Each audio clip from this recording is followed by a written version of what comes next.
తెలుగు రాష్ట్రాల్లో క్రైస్తవ్యం బిజినెస్గా మారడానికి కారణం కల్వరి టెంపుల్ సతీష్ కుమార్. ఈ కల్వరి టెంపుల్ సతీష్ కుమార్కి సంబంధించి ఒక క్లిప్పింగ్ నా దగ్గరకు వచ్చింది. ఆ క్లిప్పింగ్లో ఎంత నిస్సిగ్గుగా డబ్బులు అడుక్కుంటున్నాడో మీరు వినండి.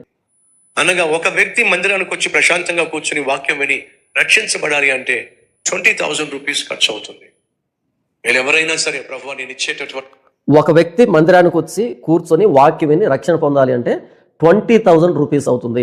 అంటే ఒక్కొక్కరు 20,000 రూపీస్ ఇవ్వండి ఇంకొకరి రక్షణ కోసం అని చెప్తున్నాడు. ఎంత తీయగా, ఎంత కన్విన్సింగ్గా ఉంది కదా. 20,000 పోతే పోయింది, ఇంకొకరిని నేను రక్షిస్తున్నాను కదా అనే ఆ ఎమోషనల్ బ్రెయిన్ వాషింగ్ ఎంత అద్భుతంగా చేస్తున్నాడు కదా.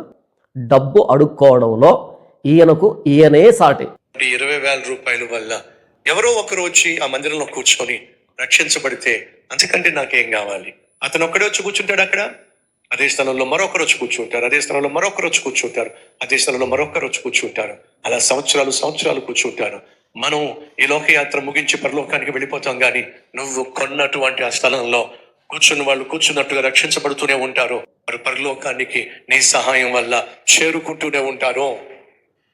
ఆలోచించండి. దేవుని చేత దీవించబడిన వాళ్ళు చాలా మంది ఉన్నారు. ఒకవేళ ప్రభు మిమ్మల్ని సవాలు చేస్తే, నేను నిన్ను ఎంతగానో దీవించాను కదా, అందరికంటే ఎక్కువ ఇచ్చేవాడిగా నువ్వు ఉండాలనే నేను నిన్ను దీవించా. దేవుడు చాలా మందిని దీవించాడంట. ఎందుకంటే అందరికంటే ఎక్కువగా నీవు ఇవ్వాలని నేను దీవించానని దేవుడు సవాల్ చేస్తాడంట. ఎంత పిసినారుడైనా అమాంతం చెక్కు మీద 10 లక్షలు వ్రాసేటట్టుగా కన్విన్సింగ్గా చాలా తీయగా ఉన్నాయి కదా, బ్రెయిన్ వాష్ చేసేట్టుగా ఉన్నాయి కదా. అందుకే కల్వరి టెంపుల్ సతీష్ కుమార్ ఆసియాలోనే అతి పెద్ద చర్చిని నిర్మించగలిగాడు. చర్చి కాదు, దానికి ఏదైనా పేరు పెట్టాలి, బిజినెస్ సెంటర్ని స్థాపించగలిగాడు.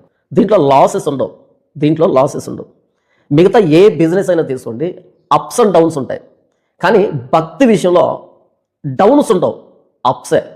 చర్చికి వెళ్తే ఎంత ఇవ్వాలి, ఎలా ఇవ్వాలి, ఎప్పుడు ఇవ్వాలి, ఎందుకు ఇవ్వాలి, ఈ డబ్బును గూర్చినటువంటి వ్యవహారాలే చర్చిలో నుంచి బయటికి వెళ్తున్నాయి. కానుకలు, దశంభాగాలు, ఇలా చర్చిలు కట్టేదానికి, చర్చిలు కొనేదానికి, అమ్ముకునేదానికి, స్థలాలు కొనేదానికి, ఇలా రకరకాలుగా ఒక్కొక్కడిది ఒక్కో స్కీమ్. ఎవడి స్కీమ్ వాడిది, ఎవడి విధానం వాడిది. అందరికంటే టాప్లో ఉన్నది సతీష్ కుమార్ అని చెప్పడానికి ఏమాత్రం నేను సందేహించట్లేదు.